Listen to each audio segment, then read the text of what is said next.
हरि ओम। चाणक्य नीति में चाणक्य कहते हैं, एकमेवाक्षरं यस्तु गुरु शिष्यं प्रबोधयेत् पृथिव्यां नास्ति तद्द्रव्यं यदत्वा चानृणी भवेत्। जो गुरु अपने शिष्य को एक भी अक्षर ज्ञान दे देता है, संसार में ऐसा कोई पदार्थ नहीं है जिसे गुरु को देकर शिष्य उस गुरु के ऋण से मुक्त हो सके। यहाँ एक अक्षर का तात्पर्य ओम से भी है, जो परम ज्ञान का मूल बिंदु माना जाता है।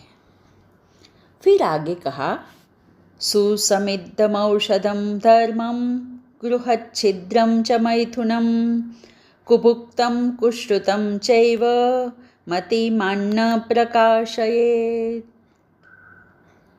बुद्धिमान व्यक्ति को सिद्ध हुई दवा को, स्वयं किए जाने वाले धर्माचरण को, घर के दोष को, स्त्री के साथ बनाए संबंध को, बेस्वाद भोजन को तथा निंदित वचन को किसी के सामने प्रकट नहीं करना चाहिए। फिर आगे कहा, तावन्मौनेन नीयन्ते कोकिलैश्चैव वासरा यावत् सर्वजनानंद दायिनी वाक् प्रवर्तते। जब तक वसंत ऋतु नहीं आती, तब तक कोयल मौन रहकर अपने दिन बिता देती है, अर्थात वसंत ऋतु आने पर ही कोयल की मधुर कूक सुनाई देती है। इसका भावार्थ यह है कि मनुष्य को धैर्य से प्रतीक्षा करते हुए अनुकूल समय आने पर ही अपनी बात कहनी चाहिए, तभी वह महत्वपूर्ण माना जाता है। फिर आगे कहा, पठन्ति चतुरो वेदान् धर्मशास्त्राण्यनेकश आत्मानं नैव जानन्ति दर्वीं पाकरसं यथा।